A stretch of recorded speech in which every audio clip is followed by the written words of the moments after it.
Hey, welcome everybody. That was a good start, right? Welcome everybody. Welcome. Hey, did you check what episode number this is? This is. I named the podcast. You should have the invite link. That was like episode 24, I believe it was. Oh yeah, because last time was the Michael Jordan joke, right? Yeah. Michael Jordan. This is, speaking of Jordan, this is a special podcast because this is segue. Cat's out of the bag. Yeah, that's a good segue, Adam. Today I'm Brady J. Sadler. I'm an author and game designer and a puppy appreciator, puppy connoisseur.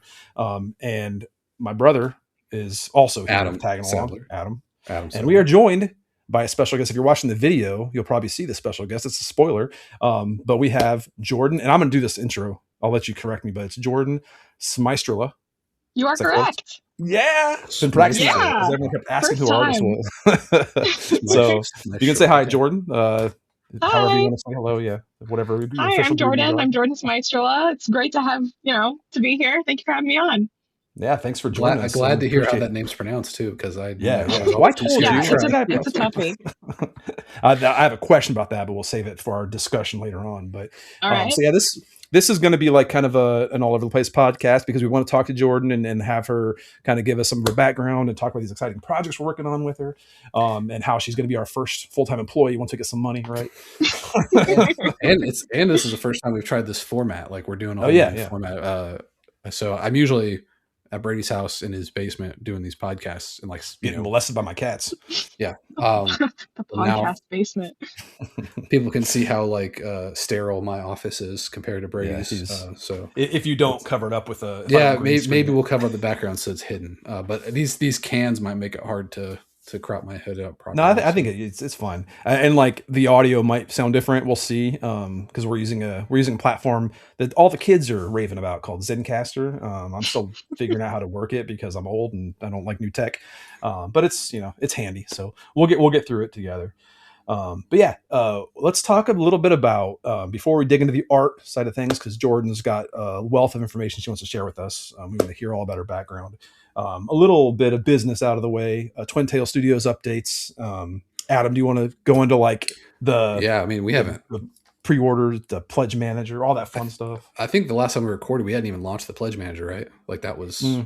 We were like, I think it was getting ready to launch because we were like, we got to do a podcast when we launch it. We still haven't done it yet. So we've been busy. We've been doing things. The pledge manager is live on GameFound right now. We haven't announced this yet, but I believe the official closing date would be August 4th, which is like the week after Gen Con. Talked to the factory, kind of figured out what the best time frame would be to get them the final numbers, to make sure they hit our goal of October. And they're like either end of July, early August. And we thought that, hey, we're going to be at Gen Con the last week of July. We'll have an author booth there. Brady's going to be selling books and stuff. We might as well use that opportunity to kind of pass out some flyers, drive some last minute traffic to the pledge manager, and hopefully get some, bump those numbers up. So if you haven't backed, if you are listening to this, I'd be shocked if you hadn't already backed the game. But if you haven't, go to the game. We're gonna have a ton of new listeners because all of Jordan's fans are gonna be flocking to see her interview here. So all haven't checked out the game yet, get this game. And these books, these awesome books, and those books. That's backwards. We were also. I want to interject that real quick while you're talking about pre-ordering because I had somebody better come be in, important. Our friend Adam Baker. We can do a shout out. Adam Baker. He worked with No. He didn't pay me. You can't give him a shout out. He didn't pay for the shout out. Well, no. I'll leave it. I'll edit that out. This bleep anonymous person came up and he was at our origins table and he saw this and he freaked out. He was like me. He's like, "Oh my god, these are amazing! I love little books, like little hardcover books." The first person to ever care at all about. I know. I finally justified my choice because I was hesitant because no one was like excited like I was. I love little books, and that's a good. He appreciated it. So there's a good time. You see him in person, it's going to change your mind. It's going to change your world view. That's a good segue for the first question for Jordan. Are you much of a reader? I want to be. I'm always working. I'm a constant worker, so I don't have a ton of time to read. But whenever I do have the time to read, I do really enjoy reading. I've actually been reading Agatha Christie recently because I'm trying to catch up on some of her stuff. because I watched I'm a big fan of I enjoy watching movies, especially like while I'm working. I like listening to them because it's a good thing for my brain to focus on, otherwise Yeah. ADHD. So I love the Glass Onion movies. And Mm. so I was like, okay, one of the inspirations for Glass Onion was Agatha Christie, so why not go to the source while I'm trying to Yeah. read and actually read the source? Was the first Awesome. one Knives Out? Was that the first movie? Or was that in the Yeah, first? Okay, okay. I still haven't yeah. watched it yet, but I've always wanted to. It's always on my list. I'm I like, think that's the only one I have. I think I might watch the second It's one, so but the good. first one was really, really fun. I Yeah, love the there cast. there are three of them. They're all incredible. They're so good. Would you get excited about a small hardback book like that size? Would that be? Oh, I would. it's upside down. It's upside down. I would. I absolutely would. I like small little things. I like Yeah. trinkets and stuff, as you may be able to tell from my background. And I can't show it to you right now because it's across my mildly messy room. But I do have my bookcase over there, and I am one of those people that would love to have like secret bookcase like doors that lead Yeah. through in houses, and like I love the idea of having a library full of all the stuff. And yeah, I'm big into to just like books and little items. Awesome. Cool. Awesome. Good to That's know that people will appreciate it because Brady's been like, nobody cares about this the hardback. well. That's size the here. that's the problem. It's that mixed audience thing. It's like Well, because I think there it's aren't a cool. ton. Yeah, there aren't a ton of like game publishers out there pushing like multiple transmedia things at the same time. So it's just yeah, it'll get there. It'll people will figure it out. So I'll catch up. Well, so going off of your free shout out to Adam Baker. Other things that happened. We were at Origins. That was something I that was was my going to talk segue. about. Yeah, But you didn't. You just jumped right into Origins instead of saying entries. Hey, we went to dude. Origins. You got to keep up. Which was that like a week ago? It 'Cause was it's been so long. yeah last week. No, last weekend. Yeah. Or weekend before. Yeah. So we were going to record a podcast post Origins, but we just didn't feel like it after Origins because I'm old. I'm old, and it was exhausting going Past somewhere for bedtime. a weekend. Just like, and I was like depressed because I missed my dog, and it's just too much. Oh, We didn't do much the reporting on Origins. I mean, this is our first episode since Origins, but like we've talked a little bit about doing live stuff. We did Indiana Comic Con, which kind of felt like I wasn't super thrilled with. It's rough because most of those Comic Cons. I'm not sure. Do you do a lot of conventions, Jordan? Like ever go to cons at all? No, I've been to exactly one convention like Oh yeah. years and years ago, but like being where I am in Texas, there's not a whole lot of conventions around us unless you really want to travel. There's gonna which be. one, They're which gonna one be did you doing go to? Oh, go ahead. Which one did I go to? Like I said, it was years ago. Like that was a lifetime ago, basically. I was going to say there's going to be because they were talking about that at Origins because next year I think in the summer they're going to have I think it was Houston was going to be like the next PAX Unplugged. They're having one down there. PAX is having like PAX? coming the new. Yeah, they're like I think it's either Houston or what's the other big city? Austin. Boston? I think it was Austin. Houston though.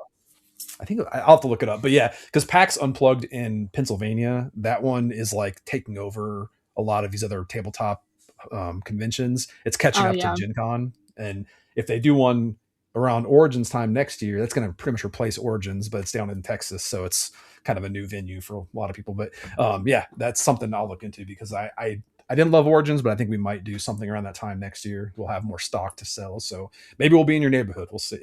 Cool.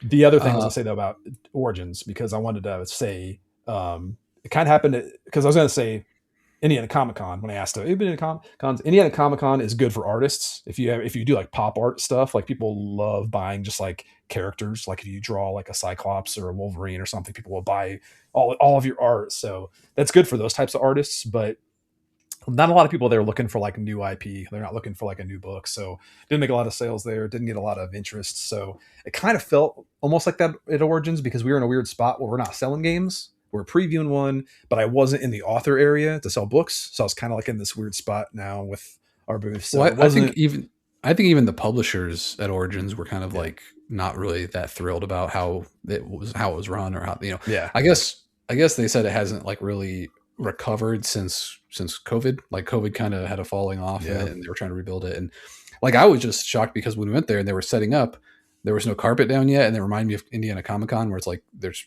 concrete here. It's like I'm so used to Gen Con where everything's carpeted and looks nice. And then the first day of Origins, they didn't put the carpet down. Like, what are they not putting carpet down? Like, that alone was like, man, this looks weird. This is like phoning it in. Feels like low budget here. But yeah, we had our booth location wasn't that great at Origins either. We were in, like Brady said, outside the author area, so like people weren't coming to our booth for books, and we didn't have anything to sell, so it was kind of just a weird. Let's just try to get people to go to the Pledge Manager. But one cool thing that happened was we got to meet up with the E-Star, which is a factory we're working with for manufacturing the Malside Adventures, and they dropped off the dice samples for Malside Adventures, which we'll show pictures of if it's not up already, it'll be up very soon. The Kickstarter GameFound update, but they came out really nice. The blue color they got looks really cool. That I picked out. So it's a little better than the baby blue from the demo kit. yeah, but they look consumable. Like I want to eat them. they're gummies. These are gummies, actually. They look like gummies. Something about that, like that's the crit symbol. The little crit symbol turned out really good. Yeah, like it does look edible. It looks very edible. I mean, I was worried that the lines are so thin that it wouldn't look, it wouldn't look good, but it's very, very well.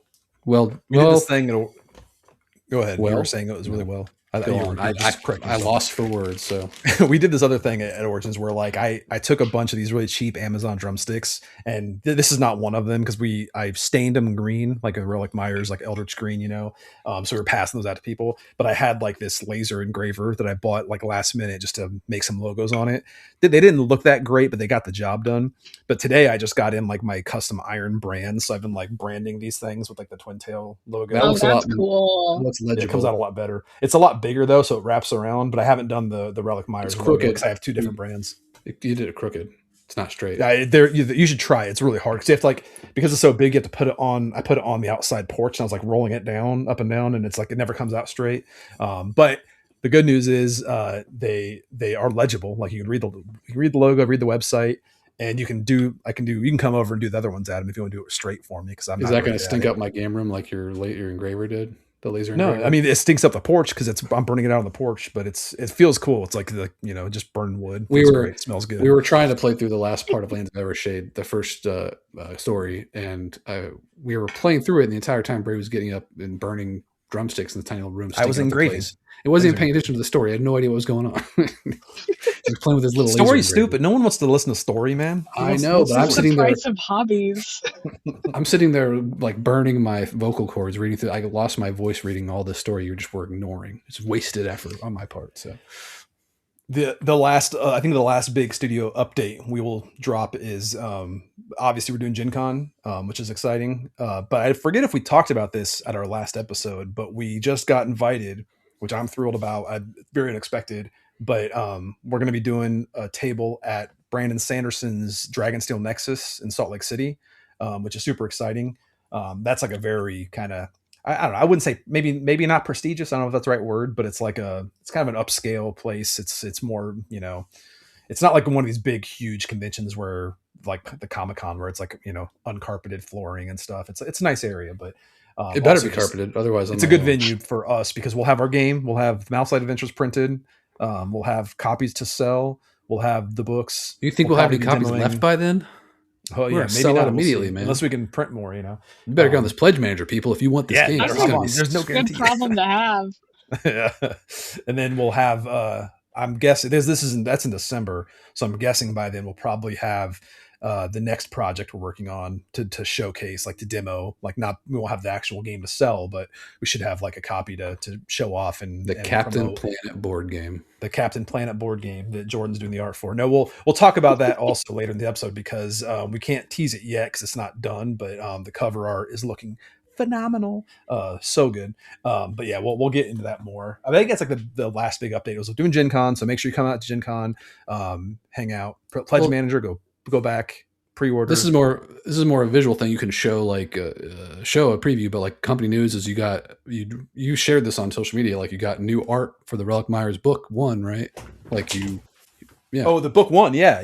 This is book 1. This is book 3 that we teased. That's too much of a tease. So you got to start with book 1. We already teased it, yeah. But yeah, 1. I have this, which it's see it online. There This it actually is. was a test print, so it's a little darker, but we lightened it up so that it's gonna be much brighter, but it still looks awesome as is. I But hope yeah, the it's print gods are kind to us this next no, run. it's even this though. Like I was like putting this on the shelf next to my other one. It's like if you saw it walked in a bookstore, this would still pop and be like, oh, I got to see what this Way is. better.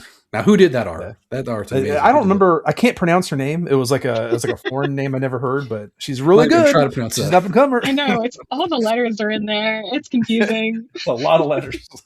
So many letters. Before we close out the company updates, I told you this, Adam. Wait, you're gonna have her redo the Mouse Light Adventures cover art. Yes, too? Yeah, that's her next project is redoing all the past art from anybody else. What I wanted to share was tell a little fun anecdote because I think it was like a few episodes ago when we actually might have been like earlier this year when I did a signing for the third book in the Mouse Light. I went to the local Barnes and Noble, had a little signing for the Smoldering Vein release, but I also had some copies of book one because they bought like all the books there for me to sign. I was taking Riley to get some books. I think it was 2 days ago to Barnes and Noble. She wanted to get some more JoJo's Bizarre Adventure graphic novels or something. But I had to buy like $100 worth of books for her. But while she was gathering those books, I was walking through the fantasy aisle. I always check to see how many copies of the Acrid Sky are left. And there was some woman there, like holding it up, looking at it, taking a picture of the back while she was talking to her daughter. And I kind of just like a dweeb stuck over. Like I was like, that's a really good book. I wrote that. And she like freaked out. And she like wanted to get a picture and stuff. And she ended up buying it. I was like, that's freaking cool. So that's one more sale. It's why I can never walk around in public with Brady because we'll be like out at dinner or something. The waitress it made her like, night. Hey, are you a reader? Here's a bookmark.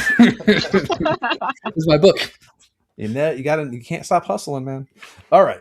That's everything that Twin Tail Studios is up to. I'm sure we've got some things, but follow our newsletter, sign up for our newsletter, you'll catch everything. Adam's got something else he wants to add. There's a thought. I see it. No, I think that's it for company stuff. Probably. Like, yeah. I mean, I think I'm thinking of something else. So moving on. Let's talk about Jordan Smystrela. Smystrela, correct? Yep. So I'm gonna remember the way I'm gonna remember this. By the way, is from Seinfeld, the Maestro, the guy, the character, the Maestro, Smystrela. Why do you go back to Seinfeld though? Like I know Seinfeld's a good show, but can you play that bass line when you say that? What's the deal with this night? Anyway, Jordan, how about you give us a little introduction? Because like I said, this is the first time we've met. We've talked on the phone. I've texted you exhaustively about art. You probably get annoyed by me. But how about you just give us an intro? I'm sure I can be entertaining. But yeah, tell us who you are. Tell the listeners who you are. Introduce yourself, however you want to do it. Yeah, sure. So my name's Jordan, as has been said ad nauseum. Jordan Smystrela. I am a illustrator who does primarily sci-fi and fantasy art. I have been doing art since I could pick up a pencil, so forever. And I recently, about a year ago now, maybe a little bit over, since they just had their graduations, graduated from the Savannah College of Art and Design, SCAD, with my BFA in illustration. So this is one of my sort of first big, working with a studio, doing some bigger projects, and I could not be happier about being here. It's been a really cool experience so far. Awesome. Good to hear. Yeah. And you've left out one thing. You said you do a lot of art. It's a lot of amazing art. Like you can go look at her Instagram for examples. I mean, besides the work she's already done for us, like you'll see it on our Instagram feed as well, but she's got an incredible portfolio and it's going to get even better. Especially after her current items is finished up and we can showcase that because it's awesome. But besides, go follow Instagram. Besides Twin Tail Studios, what are some of the clients you've worked with, and have you worked with other gaming publishers, I should say? I am currently working with Paizo, so that was the biggest, that was a huge step forward in after having graduated, was working with them. I cannot explain exactly what it is that I've worked with them yet because it's not out, but I'm very excited to share everything once it actually does come out. I'm also working with a couple other studios, but I cannot name them. They're secret for now. Yeah, that's the trouble of working in this industry is like it's so hard to talk about anything that's happening because like Like I always keep saying, I'm working on a game with my buddy Corey, but I can't say what it is yet because it's obviously not announced. Exactly. It's always Yeah. like a year later, I'll tell you. Yeah, no, that's exactly what it is. It's like you can't, you have to wait for like a year or more, and you can't tell anybody about it. And it's like, oh, but I want to. And it could, if I could tell people about it, it could get me more work. And that's not something they tell you about even in college. They're always Yeah. like, they tell you, the different ways that you can get clients, but they don't tell you about like after you have gotten client, you can't talk about it likely for a very long time. Yeah. It's even worse like if you're like working in video games or something where it's like Yeah. 5 or 6 year cycles and it's like your Exactly. entire resume is based on that. That's why you work especially for if you're little at the very weasels. beginning of the production. Yeah. Yeah. That's why you work for little weasels like me that keeps blabbing about stuff. I'll just tell everybody about all of your work right away when it's ready to go. I was gonna say you're lucky they talked about that with you at all in college, because I actually majored in fine arts myself. I majored in drawing and illustration at Purdue, not an art school really, but that whole art department treated art like you were only going to be like a studio artist or something. You're going to have it, very fine arts, and like commercial stuff is bad and all this stuff. Like I want to learn how to illustrate so I can sell stuff. I want to illustrate for companies and like nobody had that mindset when I was going to school. So it kind of like killed my passion for art. And I was like, I stopped drawing altogether when I graduated. So. Oh, that's a shame. Yeah, I got super duper lucky. SCAD, like several other colleges now, I think, because it's become and grown more of an interest amongst artists to go and do things within that industry, within the TTRPG industry, within the TCG industry, within even, video games, doing concept art for all of that. It's become more of an interest. So there's kind of become those classes and those majors to fill that niche. SCAD, not to speak way too highly about them because they have their issues too, but they have a lot of majors that cover a very large variety of things that you might want to do. So there's the illustration side of things, but then there's also that studio side of things where you are in the studio doing fine art, whether it's, painting or doing things with charcoal and, the life drawing and all of that, to teach yourself how to become a gallery artist. But my side of things, definitely there were a lot of classes that focused on more of like, how do you effectively create environments? How do you effectively create character design? And how do you do all of that for the job that you want to pursue? That's very awesome. Cool. Another, this is a total side tangent, but you mentioned life drawing. That was actually another thing that kind of killed my passion for art. Was I was in a life drawing class, and you know how they bring in models and stuff, and new models and everything. And then I come in. One of them brought in literally my ex-girlfriend came in, and she was a model. I was like, oh, this is uncomfortable. I don't want to do this. Oh no. You're like, I've already done this more awkward than usual. Oh dear. Yeah, you should have saw her face when she saw me. She's like, do I have to still do this? Should be easy. Luckily, she didn't care that much. That's crazy. Well, that's good. Yeah, no, it was definitely a bit of a shock for me. I came into college being like, do we really have to take this class? And I left those classes being like, that was some of the best, like, live action drawing, like learning that I've ever done. And now I miss life drawing classes. I just, I miss them. Yep, it's not every day you can have access to a model that just wants to sit there and let you draw them. And, exactly. It's not comfortable for not like copying off of like the prettied up versions of the human form, Yeah. As helpful as Pinterest is, they definitely have an overwhelming amount of like people that are not your average person and from very specific angles that make them look all pretty. And it's like, no, I need someone from an angle that is looking up this direction, and I need to see all of the weird shadows and stuff to understand how it works and yada yada yada.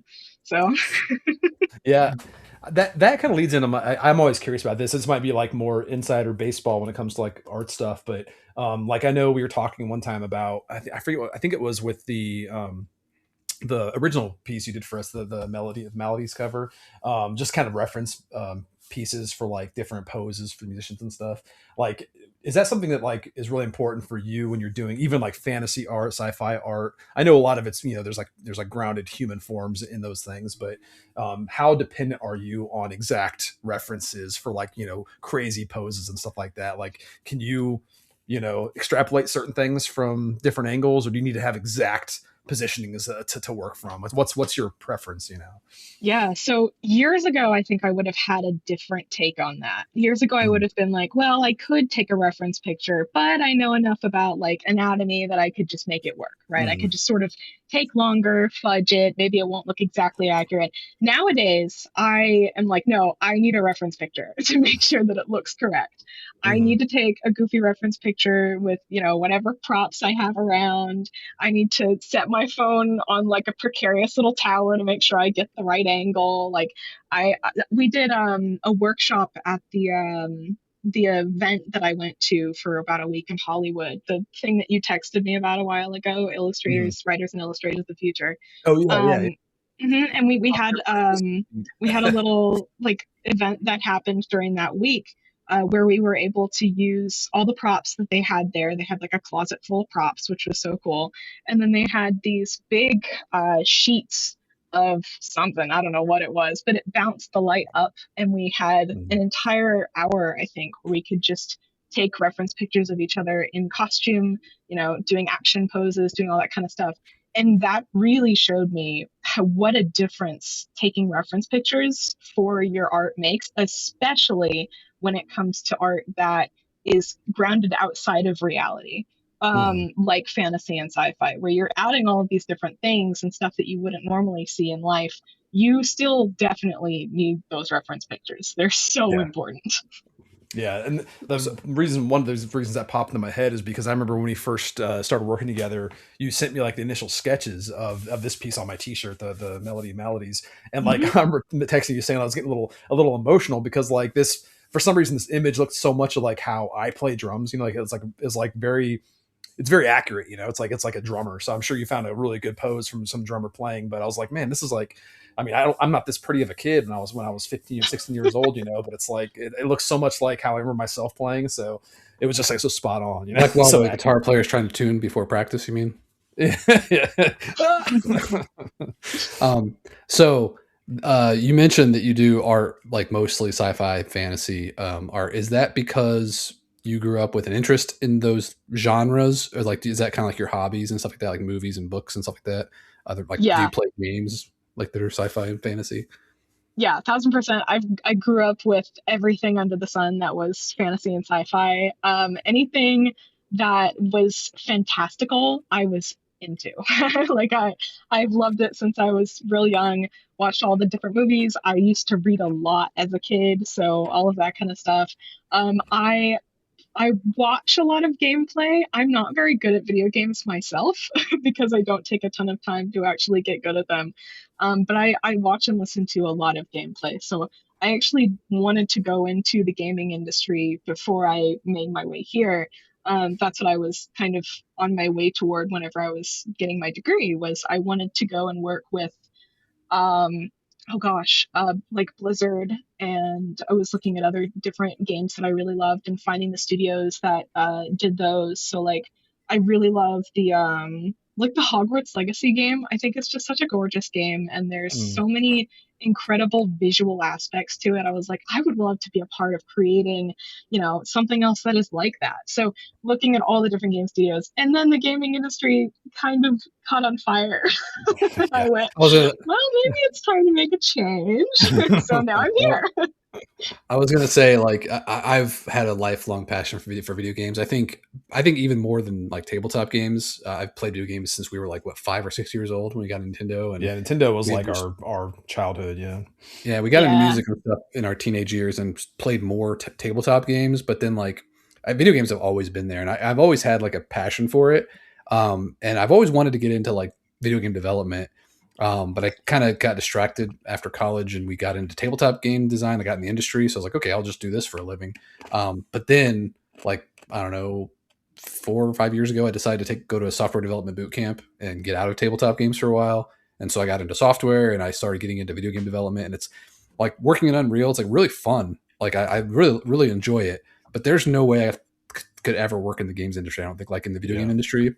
We have twins that are buddies of ours that both do, and like one of them's lucky. One of them works at Epic Games, so he works on Fortnite. So he's kind of kind of secure right now. But like it seems like every other game company, like they have like the biggest game ever, and then after they, it's done, they just lay people off. It's like, it's just a They're vicious cycle. gone. Yeah. Yep. So it's like, Yeah. Shame. as much as I It, love it it, I was love, go on. yeah, it was massively discouraging during like my junior senior year to watch all of the different layoffs happening and to watch AI kind of take over. Not to get onto the whole AI thing because that could be the entire podcast. Yeah, yeah. I I will guess send you I've those been watching a podcasts. lot of tech. I've been watching a lot of tech report lately about AI. Oh yeah, I listen to a lot of that kind of stuff because hopefully the bubble is about to burst. We really hope Getting there. so. It's It's getting there. got it's it got to it happen. really like took a toll on not only the people already in the industry, but those of us who were about to step out there on our own and try and figure it out. It was like all of a sudden a hurricane hit, and we were watching from inside going, oh, wait a minute, this wasn't what we were promised. Yeah. So that was rough for sure. Yeah. Yeah, there's it sucks there's too a because as much oh, as bad as it is, like I still like I play video games all the time, and I'm always like excited about the the new games coming out and stuff like that. It just sucks so much that the people that make them have to go through such horrible layoffs all the time. So Yeah. it's always been like kind of a rough industry because it's always got had like big swings back and forth, but it just everything's exacerbated by AI, and it's like go ahead. You're raising I your was gonna say, eyebrows. it's actually the whole reason we started this company. Like Twin Tail So Studios was formed because I got laid off from my job a couple years ago at a startup. I was working as an engineer and like trying to find jobs at that point when AI was just picking up. It's like, man, software engineering is dying now. So it's like, what am I going to do? So I just decided, I did get a new job, but like on the side, it's like, we might as well just start our own company and start building something ourselves. So we can't lay ourselves off, maybe. So.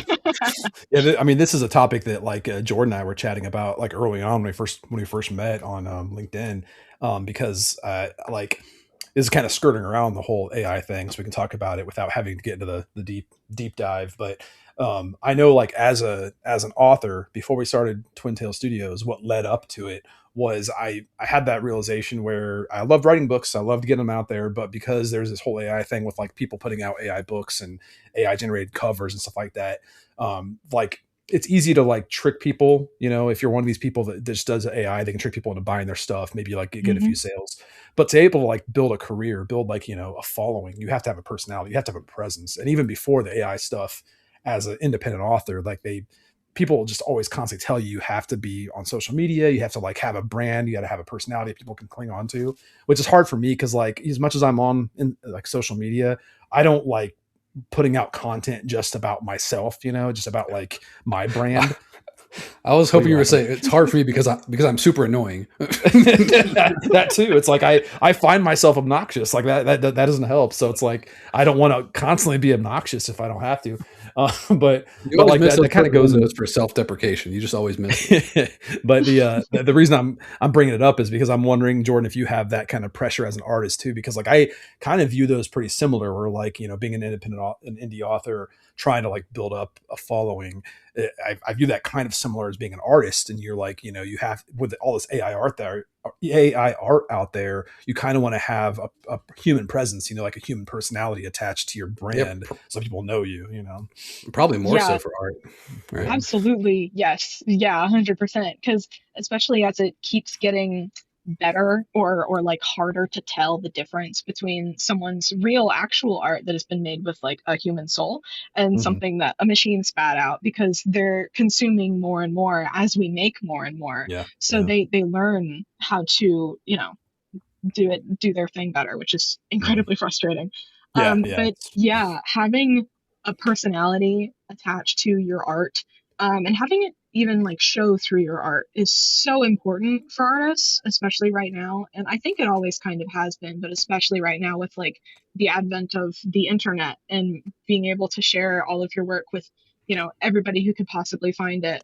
I also definitely struggle with that because I haven't shared a whole lot of personal stuff on the internet just because not into it. I had an Instagram at some point where I was, putting out posts about like, this is my life and all that kind of stuff.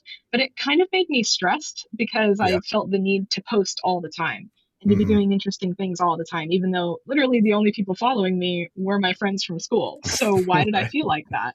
And then there's the number crush of like how many people have seen it, how many people have liked it, how many comments have I gotten, that whole thing. I despise it. So I as hear you. much as I know that I should be, creating some sort of internet personality or some kind of like, this is my brand online. I kind of hate the idea of having to deal with all the things that the negative effects that come from that. No, yeah, it's good. Unfortunately. It's healthy to recognize that too, and to know, Hmm. to remove yourself. I wish I had that ability. Like that's one thing I struggle with because I have that like kind of underdog Rocky mentality. I watched way too many Rocky movies growing up where I felt like as much as I get beat down, I got to keep going at it, and I just don't know how to take no for an answer when it comes to like promoting myself or promoting my books. So it's like a constant like struggle where I just hate social media in so many Hmm. different ways, but it's like everything I research about marketing and stuff is always pushing me back into social media, and I freaking hate it so much. So it's I something do that too. I'm gonna work through myself. Yeah, Yeah, the best way I to have do it. I not But think posted on my Instagram in a while, and it's mostly it's back to that conversation again about like I can't share anything. I can't. Like yeah, I can't do that, otherwise I lose the job. So right. I hear you. yeah, NDAs are a pain. Yeah, it always Yeah, sucks on working yes. on stuff where it's like, that's why I like starting our own company is like we can decide when we talk about stuff, and a lot of times it's not a big deal because people aren't. I mean, yeah, people can steal your ideas, but like nobody does that. Nobody really. There's a lot of work that goes into like making games, and it's like, oh, I want to make this game. Well, that's a lot of work. Even if you take somebody's idea, like it yeah. takes a lot of assets Yeah. to make Yeah. that thing happen. So I don't think ideas are that valuable because everyone's got their own ideas. I think it's more just Hmm. about the execution and how what you put into it. Like you yeah, and have to. also, I Yeah. mean, with licensors and stuff, it's totally different Yeah, ball game because you have You can't steal the passion from someone. Like if yeah. somebody has the idea, they have the passion behind doing that idea, you can't steal that. Mhm. yeah, crowdfunding backers can steal your passion. They can see. Not They can in sap I'm it. not in that way. Okay, they can kill your passion. They can They neuter can't it. steal it. They just kill it. So one thing I'm always That's a broad statement, by the way. That's just not all yeah. crowdfunding We have backers a for lot of sure. good. We only have like very very minor negative interactions on crowdfunding. We have pretty good. We have a good following and everything. One thing I wanted to ask about though, it's like this is actually applicable across kind of both sides because like when I'm working on games or writing, this always becomes a factor. But like when you're taking on projects, do you ever have that moment where like you either accept or reject a project based on like the subject matter, like if it's a genre that you just feel very passionate about, or vice versa, where it's something you don't really care about? We're like, I don't like the Wild West. I'm not going to draw a bunch of cowboys. Like, does that ever come into play, or is it more just like You, this is a good challenge? I'll take this on. Like, how's that play into your decision making when it comes to projects? So I do not feel like I currently have the ability to say no, Hmm. because I am a newer artist in the Yeah, industry. yeah, I, of course, if it was something that went against like my morals, I right, would never actively pursue a job that was like, we want you to use AI in the job, which is right. unfortunately more and more, frequent now in Yeah. LinkedIn. But if it were something where I was like, well, I'm not super I've never, drawn drums before. I'm not going to say no just because of that, because Mhm. I'm always going to be learning. I'm never going to Yeah. stop learning. So this is just another learning opportunity for me to learn how to properly draw them, how to properly, understand even like the culture behind the things that I am doing. Mhm. So like cowboys, I do enjoy a good cowboy, but I don't frequently, draw and paint cowboys. But Yeah. if I were invited to join a project that had a lot of cowboys at its center, I would be super excited because that just means that I can then use that as an opportunity to learn more about, you know, what kind of pop culture things I can learn about, like how have cowboys been used in pop culture, and Mhm. what were they actually like, and what kind of like why did they wear what they wore, what kind of environments were they in, how did they, what kind of relationships did they have with their horses, like other people around them, how are they really seen in history versus in like the fantasy that we see cowboys as now, like all of that Mhm. kind of stuff I get to learn every time I join a new project. And like Yeah. the less I know about it, almost the better, because then I just get to learn more. Yeah, yeah. That's a good well, place to be. it's good. It's a good It's a viewpoint good to have, attitude to especially have like where because yeah. what? I was saying what you're saying because we're twins and we were born together. We came out in this world together and we say the same things. So yeah, you have to get this pattern. This is our first guest, by the way. This is the very first time we've done a guest podcast where Brady, you ask a question and then they answer, and then you let me slip in there and follow up with something. That's how it works. You're slipping sliding on this. I got to do the tail end. This is the old slip and slide. So I slide a question, you slip in afterward. Got it. That's the plan. You mean that's the slide and slip. So yeah, you'd have like a pillow. Just yeah. I was just gonna say that's a good mentality to have because we're gonna have you work on our cowboy game that we're gonna do someday. I thought you said sci-fi was like the next big. I didn't say next. At some point I want to do a cowboy game, but I don't mind cowboys. So yeah, it's gonna cowboy sci-fi. It's gonna have some sci-fi elements in it for sure. Have you ever heard of a game called Shadows of Brimstone? I think I've heard of it. Yeah. Okay, you should look it up just to get some cool visuals for it. But it's this big, huge dungeon crawling board game, and it's done by Flying Frog Games. And there are elements I love about it, elements I don't like as much. I have like tons of stuff for it, but the whole concept is you're playing as a posse of common Wild West characters like the sheriff or the saloon girl, the local doctor, and you go into the piano player. You go into the mines. And you're like looking for this thing called Darkstone. Is it called Darkstone? I totally forget. It's been so long. But I think it's called Darkstone. Because it's like this magic rocks that are appearing in the mines. But you go in the mines, there's monsters and stuff you fight, and then there's like portals to other dimensions and other worlds. And so like in the game you can go into this wild jungle with dinosaurs and stuff, or you can go into this crashed alien spaceship. But pretty much you can do whatever you want in this game, but you always start off in the Wild West. You go in the mines, and it's they're cool totally ripping off Relic Myers. That's all it is. Can you imagine being an Old West piano player and encountering dinosaurs? What are you gonna do in that situation? we had a game. Play the piano at them. You were playing the gambler, right? You were playing a gambler. I had the gambler, a group of zombies, and he was just shooting this pile of zombies with his little pistol. Yeah, because the miniature of he was like this pose where he's like this, and I imagine there's a pile of just rotting bodies. He's just like. Just constantly shooting. Like it's a little tiny gun too, like one of those little pea shooters. Yep. Most of that game was just like reenacting these stupid situations you get into because it's very anachronistic, which is kind of like I guess from an art standpoint that might be very exciting because like you said, you get to like learn all these different like IPs because that's kind of like, not to get too spoilery, but that's kind of like the impetus behind the Relic Meyers project we're doing is it opens the door to have like all these different kind of anachronistic settings kind of merged together into the horror IP, which hopefully will be very fun from an art standpoint because you just got to explore all these different types of tropes and I'm very excited about it. Yeah, the cover sure looks fun of that secret game project here. I can't wait to show that. You can't talk about it or we'll sue you. There's going to be no NDA on this. Like once Jordan says this is done, I'll be like, let's post this thing. Let's get it out there. Like we'll announce it because we're just loud. I'm a loud mouth. I was gonna say if you talk about something before Brady does, I'd be impressed. So he talks about everything. That's my NDAs. Don't do it before me. I want to do it. Understood.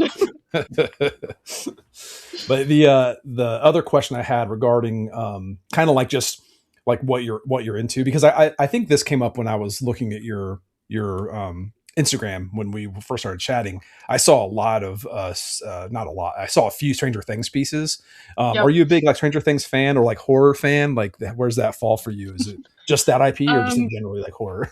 Specifically Stranger Things. Yeah, I was kind of actually a little bit late to the party. Not super late where it was like season 3 is out and I'm just discovering it. But I remember going to that one Comic-Con that I've been to and going to a panel that had some people, I think it was maybe Millie Bobby Brown, with some friends that really loved Stranger Things when season 1 was coming out. So she was still like a little kid. Wow. And I remember sitting there and just kind of being like, wow, the fans are so excited about this. Maybe I should eventually watch it. Smash cut to like maybe 2 or 3 years later. And I'm like, hey, it's on Netflix. Maybe I should watch it. And so I binge watched through season like 1 and 2, I think were out. And then after that, every time a new season came out, I was on it. Nice. I have my opinions just like everybody else does about the last season. but doesn't stop my love for the first few seasons. So Yeah, I feel like but it's really it's hard weird. for shows to end properly for people. Like oh, people can, absolutely. it's very hard to stick the landing. Yeah, I think I'm one of those people. Again, not to get too into it because this could become a Mm. whole podcast thing on its own. But I think I'm one of those people that are a little bit more lenient on it, where Mm. I'm like, I understand that there's just so many loose ends to tie together, and there's Yeah. so many characters at that point that how do you do all of them justice? But I Mhm. also have my other gripes about it, where I'm Yeah, like, you yeah, could have done some things better. But I, again, won't get into it. But yeah. I'm pretty horror similar. in general, yeah, I am a big scaredy cat, but I also have this weird fascination with it where I am within the community of people online that love like ARGs Mhm. and like horror stuff online. I really love horror video games. I find them fascinating. Amnesia the Bunker is the scariest thing I've ever experienced in my life. Yeah, And I am interested in hearing about and hearing like video essays about horror properties, so cool. like movies and that kind of stuff. I enjoy the psychology behind it. I think Mhm. all that is very fascinating, but I will rarely go see horror movies in theaters. We went and saw the back rooms and I had to bring a blanket with me to put it up in front of me because the jump scares were too much. That So yeah, movie's a bit much. So it's it is. Growing Yeah. growing up when I was younger, my older brother liked to watch horror movies and stuff like that, and I was scared of everything. I was convinced that I would never like horror movies because I was like, Hmm. I don't like to be scared. But That then was like in me. my yeah, and then like in my 20s or so, I decided I'm like, I'm just gonna start watching some of these horror movies I was scared as a kid, and like I realized that they weren't scary, and the more I watched them, the more into it I got, and I got to the point now where nothing really scares me. So like I thought that it'd be a good experiment with my daughter. Was like, let's just see if she likes horror movies. So we watched Stranger Things to start off. Like she was very young and she really got really into it. And she was like, want to know what the inspiration of this shows was. I started watching some 80s horror movies, and now she watches like everything. And she's like only 13 years old or whatever, but she watches. I tried watching it with her. I tried watching all these movies that I thought would creep her out, and she's just like, Did she watch Barbarian with you? yeah, she watched Barbarian. Yeah, Riley loves Barbarian. My Dude, daughter's a big horror fan too. I found out she watched Terrifier without. Oh, I no, won't even watch that no. movie. I'm like, what are you Oh doing? man, You're not allowed to watch that. that's He rough. Yeah, chainsaws a girl in half in that Yeah, one. it's like I yeah. don't know if she watched the whole thing, but I'm like, I gave you permission to watch these adult shows because I trusted you wouldn't do it unless you knew that I'd be okay with it. Well, It's like you that gave was her the one. permission, so Yeah, it's my own fault. But I was like, that was the one. I was like, I didn't think you'd actually watch that movie because I told her I was like, Yeah. that's something that's just like body or horror porn or whatever, where it's like just hmm gore and stuff. And I was like, that's boring to me. Like it's like those Saw movies. They're just I don't really care. They're not yeah, scary. They're just gross. So if you Yeah. if you're a bit squeamish, Jordan, I would say that it's safe to read Relic Myers 1 because it's kind of more charming. 2, you might not, you might want to avoid. 2, Harmony of Hexes is not scary, but it gets a little like there's some more Stephen Kingish stuff in there. It's a little more, I don't know, it's a little more. What's a good adjective? I can't think of a good adjective because like the horror fans love it because it's like it's a little more horror, So I thought you were going to suggest yeah. like Haunting of Hill House or something. That's what if you that. want Yeah, I mean it's if you're kind of comparing it to something, like more like the Conjuring stuff, I think. But 3 just gets like more crazy. Like I don't want to. I'll wait till 3 gets released when I talk about it. But I haven't just read give you a 3 heads yet, up so from a you can't horror. Yeah, talk no about that. spoilers. I did. I've read like everything Brady's written. Obviously, I will be honest. I did not really enjoy his Eve of Corruption book back in the day because I couldn't keep track of all the characters. Hey, come on. Let's be fair. It's awful. It's terrible. I sold 2 copies of that at Origins. I'm like, please don't buy this. I would say like I did enjoy the Malsolate books that I read. I thought that there was it started off with there was a lot of characters to manage, but it seemed a lot easier to understand who was who and everything like that. But I will say it took me a while to get through it all, but reading Relic Myers, I read that book in a week. Like it's a very fun read. But it's probably because I grew up in the 90s and stuff like that. And there's a lot of like, nostalgia about it.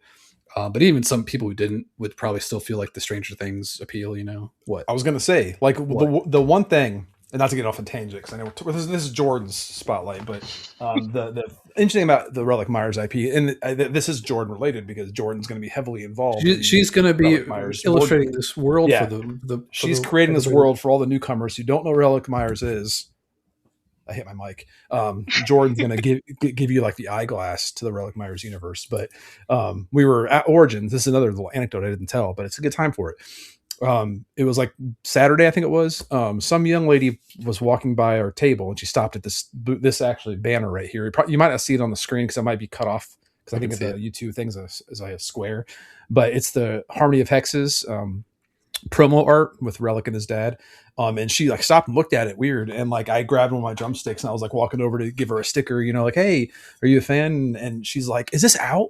And I'm like, oh yeah, this is book 2. It's out over here. And she went and bought a copy, but apparently she's from Fishers, which is nearby. We live in Noblesville, but she's from Fishers, and she got a copy of Relic Meyers and the Rhythms of Ruin at Barnes & Noble signed, and she loved it. She was like saying, she was sitting there like naming off all these scenes that she loved in it, which is like, as an author, that's like killer. It's like that's so cool. It's somebody telling you their favorite scenes in a movie that you love or something, you know. It's like, it's just such a weird thing because it's like something you created. But she started going into her interests. She's like a big splatterpunk fan. She loves like gore. She's a mortician. She went to mortuary school, and she was just the other day in a 3-hour autopsy that said it was awesome. She's like, it's the best thing ever. I'm like, that's weird.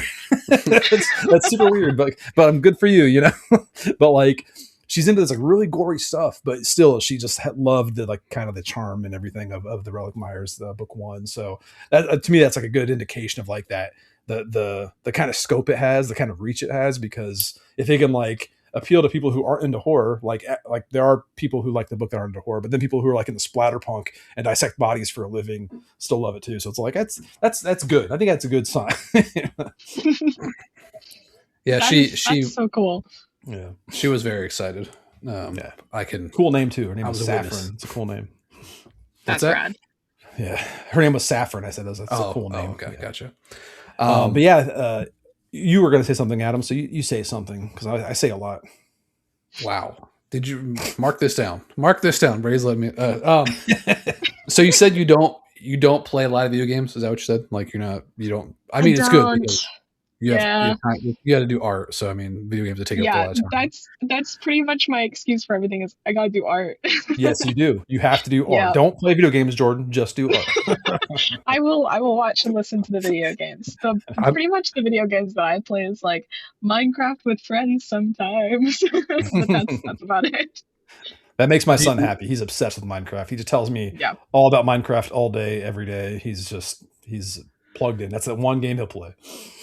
So I have to ask since you're, a talented artist and you have, you've done, I've seen your completed works. How often do you abandon work you start, either unhappy with it or like, you're just like, I mean, is it like a super common thing where you're just like churning out sketches and it's garbage, start over? Like, how common is that? You saw how many thumbnails she gave me for the next project, right? Yeah. They were all great. The iceberg. I mean, back in SCAD, I had a professor that made us do like 40 thumbnails for like one project. So There's a lot that ends up on the cutting room floor. Nowadays, I'm confident enough in the knowledge that I have accrued that I feel like I don't have to do as many thumbnails. But sometimes, dependent on the project, sometimes I'll like see it and I know what it's gonna look like. Like the first piece that I did for y'all, where you described it as like very the vibe I got was like Drew Struzan up here, a poster of his. He's a big inspiration of mine. He rests in peace. But like very Drew Struzan, like, heads on top of each other, but it's also showing some scenes and it's got a lot going on and it's very character centric. Like I already knew what that was going to look like. And I got really excited to just go ahead and turn out that one thumbnail because I knew it was going to look like. This one, on the other hand, the one that I'm currently working on for y'all, I had to do a few more thumbnails because it was a lot. It was a lot of information. But it was, instead of being like super overwhelming, it was more so just like I had to slowly take my time and chew on the different pieces and see how they could all work together. And to do that, I had to do it like in a visual way. So I had to do more thumbnails. Full illustrations, I have so many Photoshop documents that have been halfway completed. I'm like, I just kind of lost it halfway through because I didn't have, it wasn't a job. It was just more of a personal thing. Mhm. Or like, I didn't like the way that it was going and I couldn't decide on how I wanted to pivot with it and I need to do something else. So that just kind of got lost and left behind. But yeah, there's a lot that ends up on the cutting room floor, but that's just kind of the process. Yeah, That's the hump I could never get over as young artist, where I would people always I was in challenge art in elementary school. Like they took me out of class to go to the advanced art classes, and so like I was always encouraged to do art and stuff. That's a thing. Yeah, that was a thing. So I got cool. out At of least in the spelling, I 90s. think. I got out Yeah, of the no, my spelling thing was the gifted and talented program. They took me out of math class to go do some other BS. They probably shouldn't have done that. Yeah, so I was always encouraged to do art, and like people would always want me to do like little portraits of them and stuff like that. But I would always have this problem where like I would work on something for a little bit, and if it wasn't as good quickly, I would just give up. Like I'm done. This sucks. I'm done. So I never get past that, like the refinement stage, and that like really showed. I tried to make a. I'm gonna get back into art when I was older. Like I think this was like 20 or 10 years ago or something. I'm not sure, but I got Procreate on my iPad. Mhm. What? So how What'd old you are say, you? I was actually just going off of how old Amelia was because I was doing a picture of me and my daughter, and I was like, I'm gonna, as a test, just paint this, in Procreate because I want to get better at digital art, and like it was going really well. Like I was like, I painted the first half, it was really good, but then like it wasn't looking good fast enough, so I never finished it. And I was like, I felt bad because I was like trying to do some nice little present for my daughter. Now I just give up because I'm too lazy or whatever. But like, if it doesn't look good right away, I'm just like, man, I suck. I'm done. So Yeah, that, that I that, feel like is definitely one of the biggest difficulties for artists who are just starting out, is the ugly stage. It's gonna look ugly for a while. I have something I'm currently working on that doesn't look great right now, but you have to have that confidence in yourself to know that the more you continue to work on it, the better it will become, and eventually you will be happy with it. Like the idea that I have sometimes is like the ugliest parts sometimes become your favorite parts if you work on them hard enough. So that's kind of my mantra when I'm working on things and they don't look terrific because everybody goes through that. No matter if you're like an artist that has 40 years experience or an artist that's like just starting out, you're always going to have an ugly stage. And it's that difficulty of getting through it and having that hard-headedness, the stubbornness to get through it. it's And it's that and weird that because that translates across mediums too, because like I have the same Hmm. problem. Like if I'm working on a draft and like I hit a like I just was working on chapter 22 for Relic Meyers 3 right now, and I had like no idea where it was going. Like I was like I hit a wall, but like I just kept powering through it, and like I'm sure when I go back and revise it, it's gonna be like one of the best things I read in the read through, because like it's something that it's like it's improvisational. It's like it's on the at the like something that's just like born from pure inspiration in the moment. So a lot of those times I hit, and I remember doing that with previous books where I'll go back and edit them, and it's like, man, I had no idea where the story was going, but like because I kept going, this is like some of the best shit I've written. Yeah. but your work is always ugly though because it's just words. It's just It is, yeah. It is pages with very. words It's on very them. ugly to It's look at. not Yeah. fun to If you look don't know at how at to all. read English language, it is very ugly. I mean, it's weird because I should be used to that, like the ugliness, because like as a hobby, like I paint miniatures. That's a kind of like a thing I do, and it's the same thing. It's you're painting on top of miniature, and like it's gonna look like crap until you're done with it. But I guess since it's like kind of more of very a couple hours work or whatever, it's not like you don't spend days and days on it. So it's probably an attention span thing where it's like if it doesn't look good quick enough, lose interest. What? Attention I'm span is curious. definitely part of it. Yeah, yeah, I have that problem too. I have something I'm curious about, like because Mhm. this is something I have trouble with. So you started off doing art because it was like a passion, like you just like doing it, you like to create things. Then it gets to the point where it's like, I got to make money for a living. That's the annoying like reality that hits Yup. in. So now that you're entering that kind of arena in your life, do you still find time to like just do art for fun, or is it always like, oh, I got to do this project? Like Brady's texting me nonstop about this cover. I got to do that instead of do my own project. Yeah, so I think so I am a I'm a freelancer, which means that I kind of constantly have to be taking work, Mm. which means I constantly have to be working Yeah. in order to, make a living, because that's just the way that freelance work is. And I'm at a weird stage of it where I'm kind of just at the beginning and like just now, taking on new clients that will eventually become regular clients, hopefully. Mhm. So I'm in a weird stage of that right now. So yeah, I guess I am like constantly working. But I do force myself to find time in the evenings when I would normally just be like, watching YouTube or whatever to sketchbook. They're not as big of sketchbooks as I used to. Like I've got, I don't know, like 20 sketchbooks up there that I just like filled to the brim when it was just sketchbook at work and me doing my own thing during like, middle school and high school, because that was just me expressing myself and my interests. So Mm. I don't sketchbook as much anymore, but I definitely do try to, because, and to kind of to come back to your digital art Procreate thing, I actually found digital art to be incredibly difficult at first because I started out as a traditional artist. I did like physical painting, like acrylic is my baby. I love acrylic paints. I know that's kind of divisive amongst the painting community, but I love my acrylic paints. I did not know that. I I did not know it was Yeah, divisive. yeah, no, it is because acrylic dries incredibly fast. So there are a Oh, lot okay. of oil painters that Mm. and like gouache painters that really hate them, but I love them. Y'all are That's wrong. So, that's why You heard it miniature here. paints are um, acrylic. Right? That's why miniature paints are acrylic, um, so you won't dry fast. yeah. So and then I was also like I was big into colored pencils and charcoal and all that kind of stuff. So I really liked the physicality of the medium and being able to actually feel, paintbrush to canvas or like to smudge things with your fingers and all that kind of stuff. So when I first started doing digital art, I was like, there's none of that. There's no feedback. There's no haptics other than just like, the shape of your pen that you're using.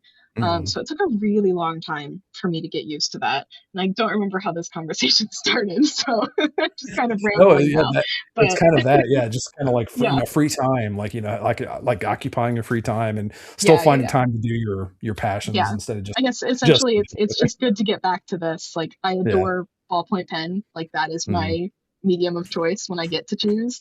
So I yeah, just regular Bic pens, not sponsored. I'm a similar like it's still kind of work related because every time I'm working on a draft, like I have this thing and like if everyone who listens to this podcast already knows this, but like I have this kind of penchant for handwritten stuff. So like I type everything Hmm. out I have a smart typewriter called a free write where I do all my writing, but every night when I'm working on a draft, I'll always be keeping like handwritten notes. I don't know if you can see these, but like these things are just filled every page. I do like Oh my one page a gosh, it night is. with just like hand, and it's not like stuff I'm going to be like publishing. It's more just like keeping up with my thought process on a story, like writing from a character's perspective, or like it's like journaling as Relic or something. So it's mostly just stream of consciousness stuff, but the act of doing that I feel like just keeps me so invested in what I'm working on, even though it's not like, I don't know, I guess it is part of like the process because it's still thinking about that. But I kind of relate it to that where like you're sketchbooking, it's like you might not be doing art for the project, but it's still your art. It's still your craft. So you're Yeah, honing it. So it's kind of the same thing. I have to yeah. handwrite stuff constantly. I am absolutely an analog kind of person. I Yeah. adored like writing things down. I have been joking for years about like I have my two whiteboards that I have things on, but like I need a wall. I need a whiteboard wall. I can write all of my things down because otherwise I will forget. And also the little ones that I have, they're just not enough. I need more space to write more things down. Once we get we'll fund this next project we're doing, the Relic Meyers, it's gonna like make millions of dollars, and we get Adam and I can finally get an office over here, but we'll make sure that we'll have like the art room that has like tons of walls of just like dry erase boards or whatever for you, so whenever you come visit and work on projects you'll have tons of space. So Cool. I'm planning for all the success because based Scheming. on, you'll see this when we release it because it's going to be soon whenever the art's done, but like the next project is going to be like, it's gonna be awesome. Just you'll see the cover and you'll see why. It's pretty exciting. I was But going to anyway, say, yeah, like I see we're coming up on an hour. I'm not sure how long this is going to be, like a longer episode or not, but I definitely think that Jordan should come back for the reveal. Yeah. She's working gonna be on, back. She's gonna be back every episode. You're locked in now. You're a co-host. Oh man. Do I have planned Saturdays now? Oh boy.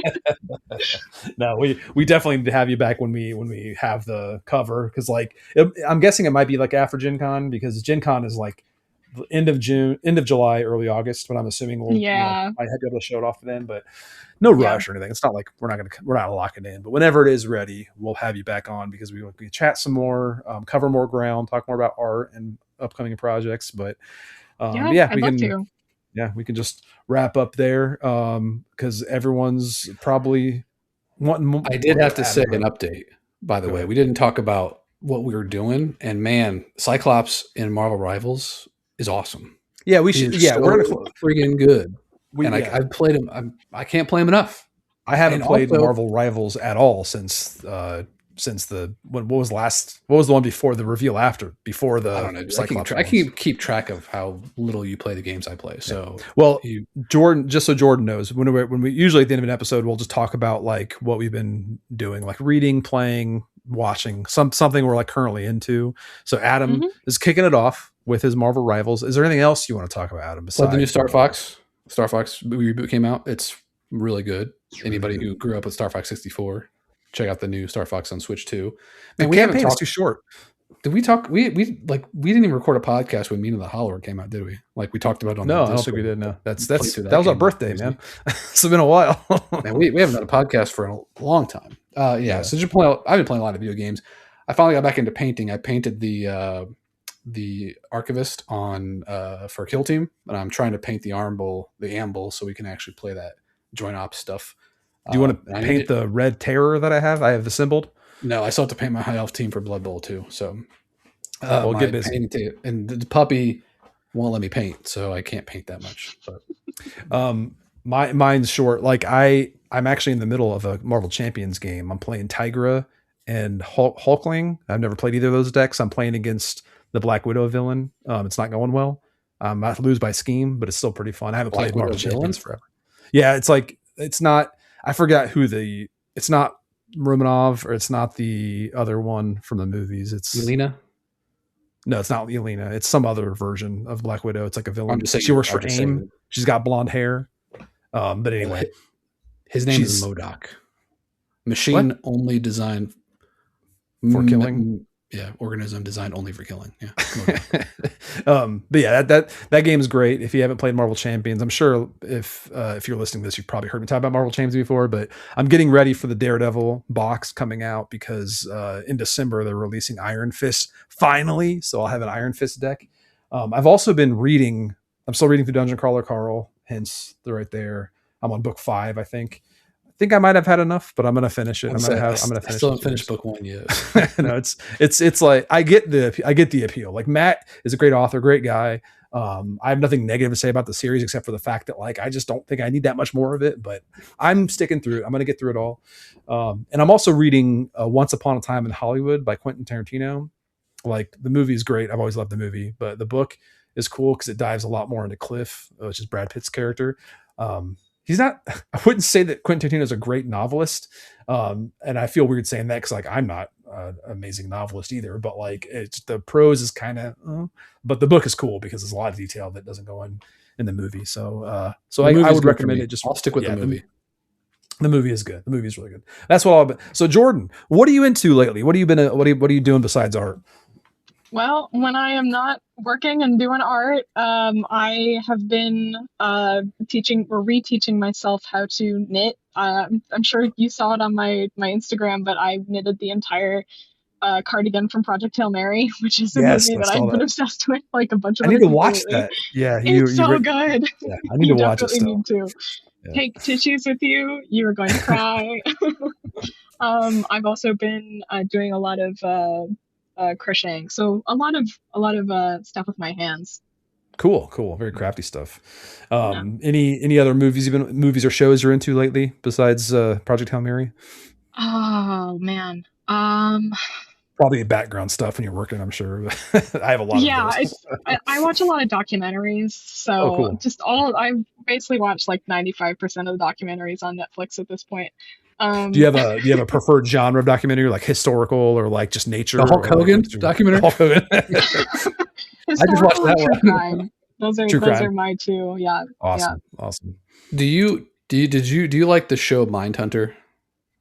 Or have you watched it? I don't think I've watched it. No. Okay, if you have Netflix, you should watch that show. If you like true crime type stuff, yeah, it's one of the best. It plays out like a true crime like drama, like it's because it feels it's like historical, but yeah, it's about in the 70s when the FBI started trying to figure out how serial killers work. They started interviewing serial killers in prison, and it's based off. Yeah, it's based off of one of the agents. One of the FBI agents actually wrote a book about it, and it's kind of like a fictionalized version of his life because he like made up different names or whatever. But it's awesome. Like it's such a good show. Only 2 seasons, unfortunately, but yeah. And Agent Bill Tench is in it, and that's enough reason to watch it all because Bill Tench is like just the ultimate male person ever. He handles emotions, dude. He can't handle his emotions. He's got his faults, but man, his voice and presence. The actor's good. You just have to say he's a great actor. He's a great actor. Yeah. He's got a great voice. He was in Fight Club. He was in Fight Club when he was younger. Yeah, he was. Yeah, had a small cameo in Fight Club. Did you ever watch? This is like a tangent again. Did you ever watch the Haunting of Hill House show on Netflix, yes. Jordan? No, but that's one of the ones where I was too afraid to watch it because it was scary. But I did watch a psychological analysis of it and found that to be fascinating. So I do know about it.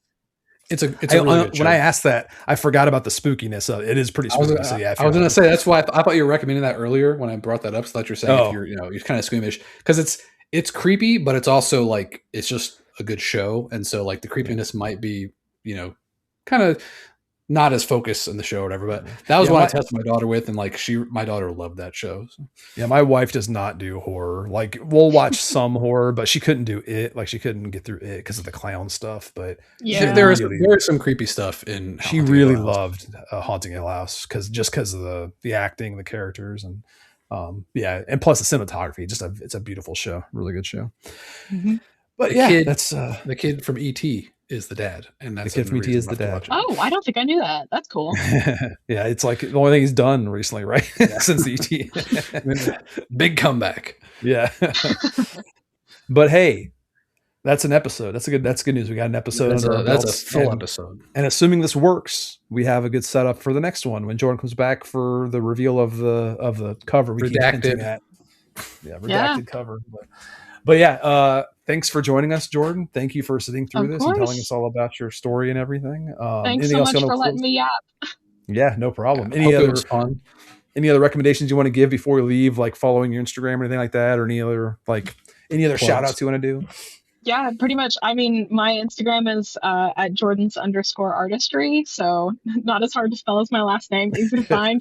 That's pretty much where I post everything when I am able to post it. But other than that, I am not on the internet all that much, so that's pretty much it.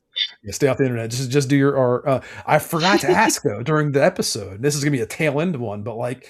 Do you know much about like the history of your name or like the origins of it? Because like it's fascinating to me because it's like I like words, but that's such a new name for me. Yeah, no, we know it's Czechoslovakian, but we don't know much past that. I know I am Scottish at some point in my family and some other stuff, but we don't have a whole bunch of like big interesting things that led to the last name being like that. So interesting. Well, that's something that like that's going to be a tease because I'm going to do a little research on it and we'll talk about it next episode because that like the name I'm a big name guy, like not from just like people's names, but I just like naming things and like whenever I see an interesting name like that, it's like, oh, where does this come from? So like I'm curious now, but yeah, we'll check back in. And that'll be a little cliffhanger for you next episode or whenever we finish the cover art. Cool. All right, that's all we got now. Cool.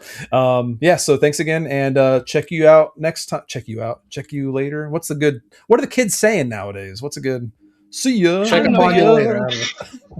Check in with you later. How about that? Check in with you later. Yeah. If you want to stick with check, I would say talk to you. Czechoslovakia later. Yeah.